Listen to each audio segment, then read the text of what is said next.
So I'm John Scott. I'm running for state representative in the 40th district, which covers Groton and Ledyard.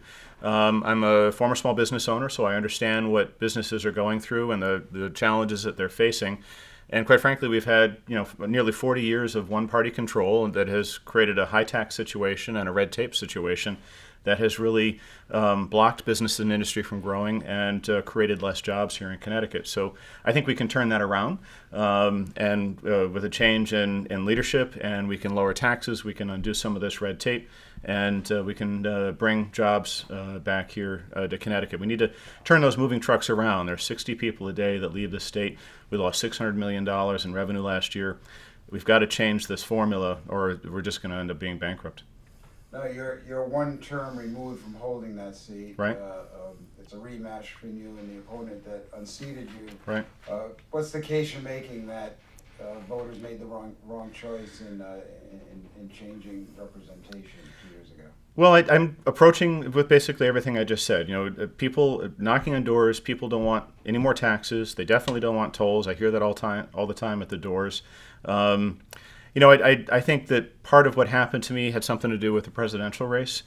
I lost by almost the same number that Donald Trump lost in the district, and I just wonder if that was just the mechanics of a really contentious presidential race. So bringing it back to this year, just looking at the numbers of how many people come out in a non-presidential year, I think this will be a good challenge for both of us to get our messages out. And again, my message is we've got to turn the state around. I mean, the clearest definition of insanity is sending the same people to Hartford over and over again and expecting a different result. And that's what we've done with the Democrats over the years. So that my message is let's change the leadership in Hartford, come up with some new and different ideas, and maybe we can turn this ship around and right it.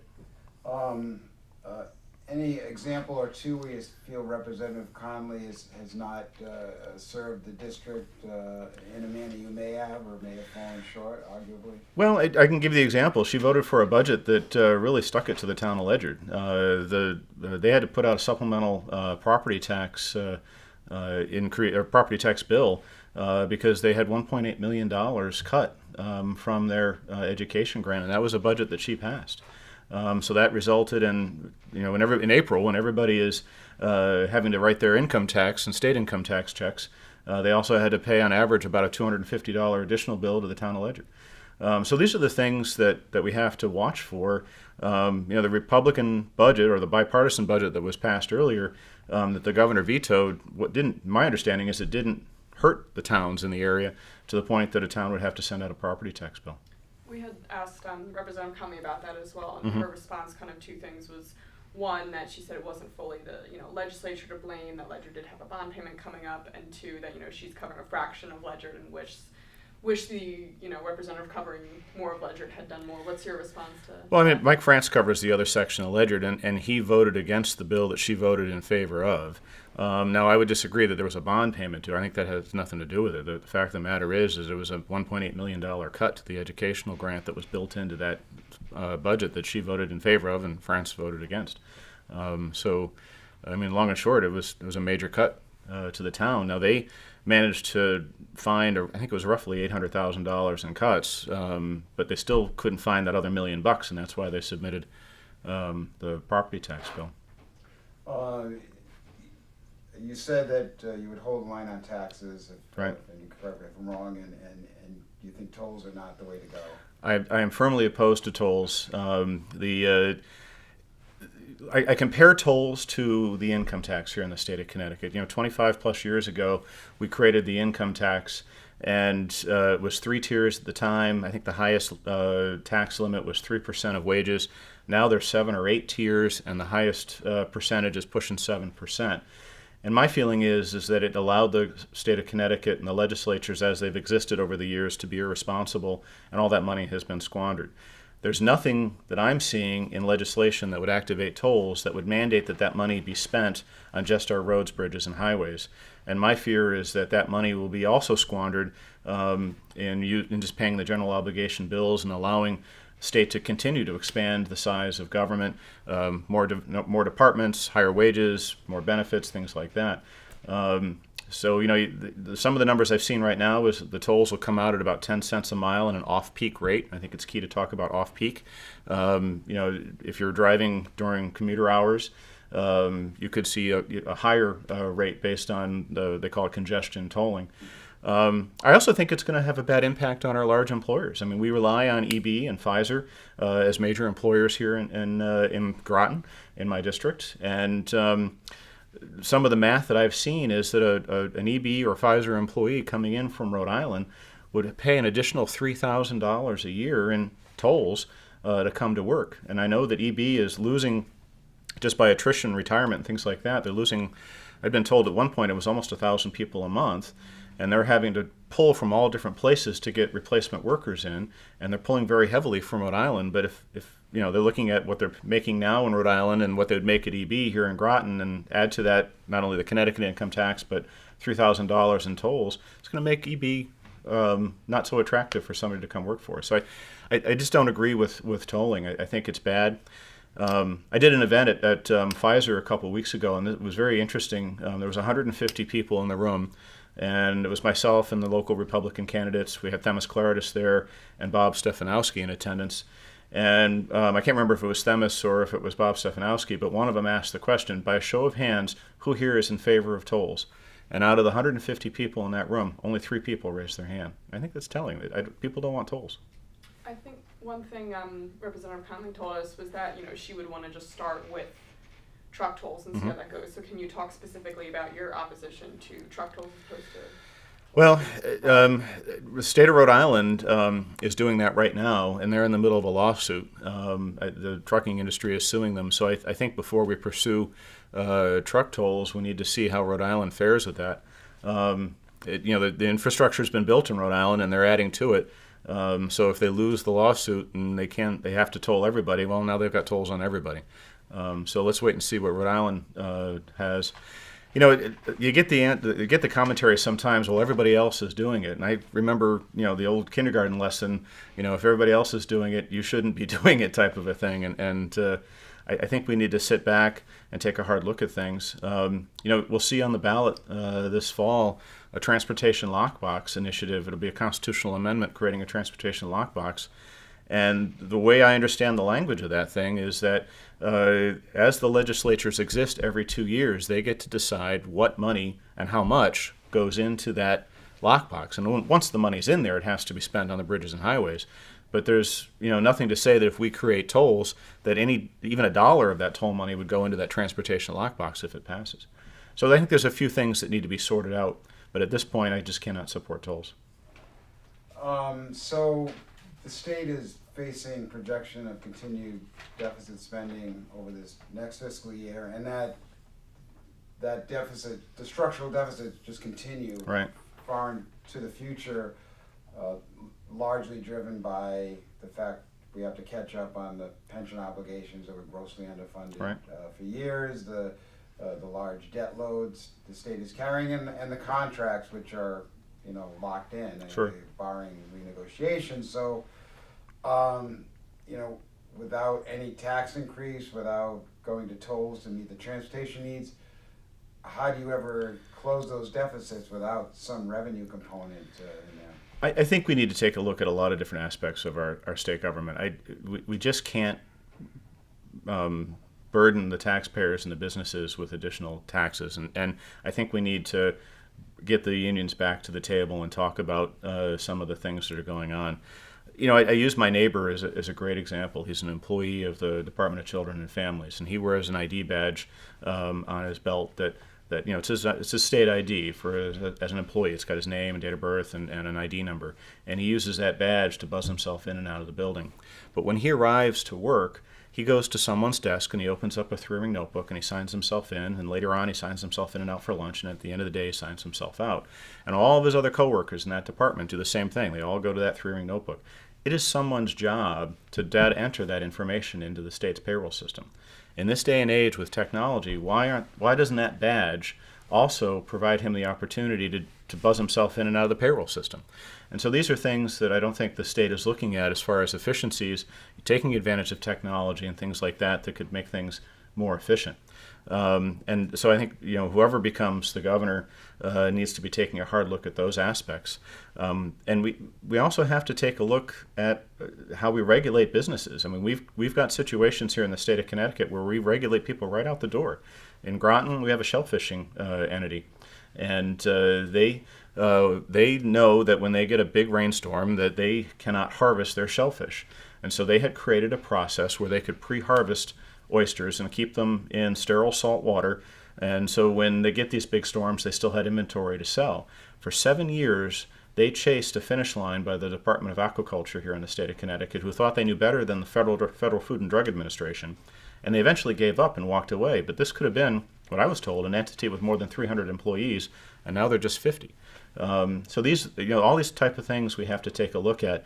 It isn't necessarily all about creating revenue, but it's also taking a look at how we're treating our businesses and how we're dealing with just the day-to-day activities of our state.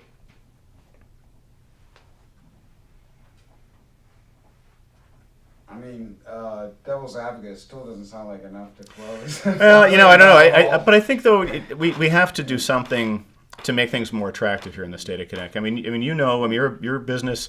You just been announced in the paper. You've had layoffs and furlough days and things like that. In my industry and insurance, we need small businesses. We need a guy like you they might have a eureka idea to create a business in the garage of their home. But when they start to look at the business plan of everything they have to do, whether it be regulations and the taxes and everything else, they're disinclined to start that business here. We need to turn that around. We need to create an environment where businesses want to come here, and someone who's got that eureka idea that they might start in their garage will do it here. I think that once we turn that around, we'll start to see revenues come. It may not be enough, but we got to start somewhere.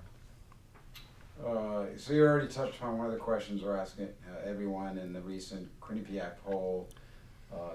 The economy and jobs is the number one issue that polled is of importance to voters. In Connecticut, while we've seen some economic growth of late, it still lags behind our neighbors in job creation since the last decade coming out of the last recession. Do you want to, if you could further elaborate on, what you think the state needs it done? You've touched on some. Well, I think that I've touched on the important pieces. Again, we regulate businesses out of here. I think we've taxed businesses out of here, and taxed on two sides. I mean, the highest wage earners are paying nearly 7% tax on their wages, and there's no deductions like there is on a federal tax level. So it's 7% right off the top, and these are the people that are making the decisions to invest here in the state of Connecticut. And we lose huge hedge fund people. They're seeing a lot of their income being paid to the state of Connecticut. They know they can do something cheaper somewhere else. So that we've got a bad reputation out there in the business community, and we've got to, as I said before, we've got to turn those moving trucks around.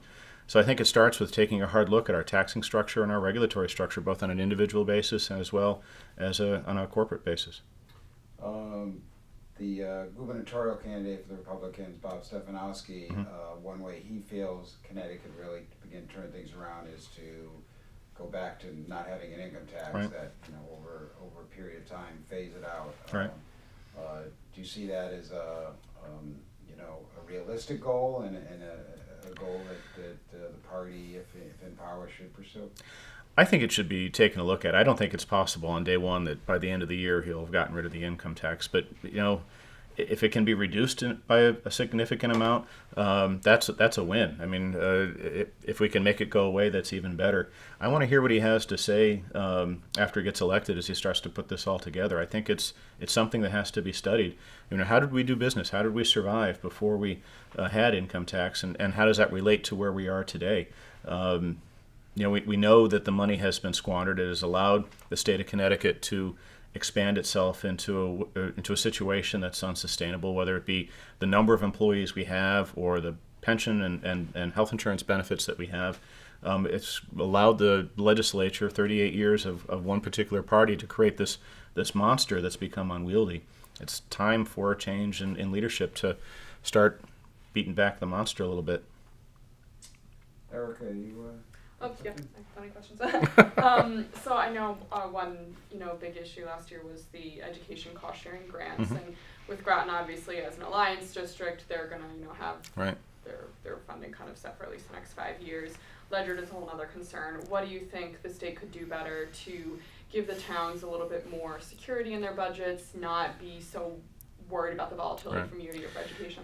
Well, this volatility seems to be a regular situation. When I was in office, going on 4 years ago now, we had another situation where the governor wanted to cut our education grants quite significantly, and I held a press conference at the town hall annex and really drew attention to the massive cuts and how it was going to impact our military personnel in particular, and we managed to negotiate those cuts away. I agree with you. Based on current leadership, it's a perennial problem. Heather Summers put a lot of work. Senator Heather Summers put a lot of work into creating that situation where the town of Groton is going to be safe for the time being. But what really drew this whole problem was that they changed the formula on how those grants were calculated, and they based it on. Instead of their students' need for free lunch or discounted lunch, they based it on their eligibility for the state's Medicaid system. Well, in Groton and in some respects the town of Ledyard, we've got a ton of military personnel, and they qualify for the reduced or free lunch, but they would never qualify for Medicaid because they get the federal health insurance benefits. So if you're going to base things on Medicaid qualification in an area where you've got a huge population of people that would technically qualify but would never apply for it, that's not fair. So we just have to be aware of what leadership is doing on those things, and as I did when I was up there, pay attention to what's going on and make a whole lot of noise when they make a big mistake to turn it around. And one thing I've seen that you post a lot is just that while you've been out knocking on doors, you've seen a lot of foreclosed homes. What is something you feel the legislature could do to address that? I think it all boils down to the problem of 60 people a day or more leaving the state of Connecticut. I mean, it breaks my heart. I mean, once a day at least. And I think yesterday when I was out knocking doors, I saw two that are foreclosed. I mean, it's obvious when you walk up to these homes, there's a note on the front door, the house is winterized, and the realtor that you're supposed to call if there's a problem with the house. It seems like that problem has really grown significantly in the last 2 years, and I think that's a product of the fiscal condition of the state of Connecticut. So we need to turn that around. Our real estate prices are quite depressed. I know my house that I built in 2006 is worth 30% less now than it was when I bought it. So I'm sitting upside down right now. And I think that's true for a lot of other people, and perhaps that's why they're just walking away when they decide to leave the area. One thing I want to get back to a bit also is transportation infrastructure. I know that was something Representative Conley talked a lot about the need for when she was here, and since you're opposed to tolls and skeptical about the lockbox, Right. What are some specific ways of putting money to transportation? Would you? I know you don't want to increase taxes, No. but what would you switch over? How would you rearrange money? Well, I mean, what I can tell you is, I mean, the budget is very complicated, but what I can tell you is in the 2 years that I served, we put together several budgets as a Republican caucus that fully funded transportation initiatives here in the state of Connecticut without the need for tolls or tax increases. Fully funded. What's that mean in terms? Well, of there was a budget that the governor wanted to for transportation. I don't remember the exact number at this time, but there was a budget that the governor wanted, and so we were able to with our own calculations put together that budget that included enough money to do what the governor wanted to do with respect to bridges and highway repair and things like that. I think that we can do it without having to increase taxes and tolls or put tolls on the highways. We just have to, look at the budgets and put together the good hard work to make that happen. Any lessons learned from having spent one term in office that would make you a better legislator going back with that experience? Yeah, I mean, it's kind of been interesting having been in and then sitting on the sidelines, the world is different when it comes to politics, and you sneeze the wrong way and there's a postcard written about it. So you have to. I think the lesson learned is to just be very thoughtful and be very careful in how you pursue things. When you're in an elected position. Legalization of marijuana for adults 21 and older. How would you stand if that came before the legislature? I have some personal issues related to that whole situation. I'm not sure that I would support it. I certainly don't think that it is something that will save the finances of the state of Connecticut, because I think there's going to be some social costs that are related to it. Colorado is a great case study. They've had it for a few years. I think we need to pull some more information from them and see, how things are balancing. Are they spending more money than they're bringing in on issues with addiction and things like that? So I think, I'm not 100% opposed to it, but I'm also not 100% for it. So I'm kind of in the middle, wanting a lot more information before I pass something like that. So you're afraid you want more evidence that it won't increase, there isn't a tie between increased substance abuse Right. and making it legal and Right. more available? I mean, there's Medicaid costs related to substance abuse treatment, and that a lot of that cost is borne by the state. So, I just want to make sure that we're not inviting a significant financial problem by legalizing recreational marijuana. Mm-hmm. On environmental issues, the Trump administration, I think it's pretty clear that they put the greater emphasis, certainly than the predecessor, the Obama administration, on rolling back some of the environmental regulations. Clearly not as concerned about climate change, in favor of driving economic growth and energy availability. There's been some moves in Connecticut to sort of try to fill that gap at a state level, Right. environment with rules that the federal government is no longer pursuing. So I just wonder where you come down as Right. a Connecticut Republican on the environmental debate. I often find that Connecticut has some of the strictest rules, whether it comes to any number of different subjects. As I said earlier, we are regulating businesses right out the border. So I can't support any additional regulations at this point.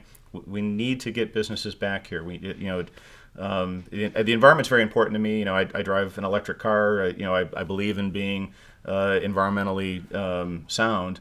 But I think there has to be a delicate balance there. And again, Connecticut, I think, usually has some of the strictest rules. And so let's put the brakes on making things stricter.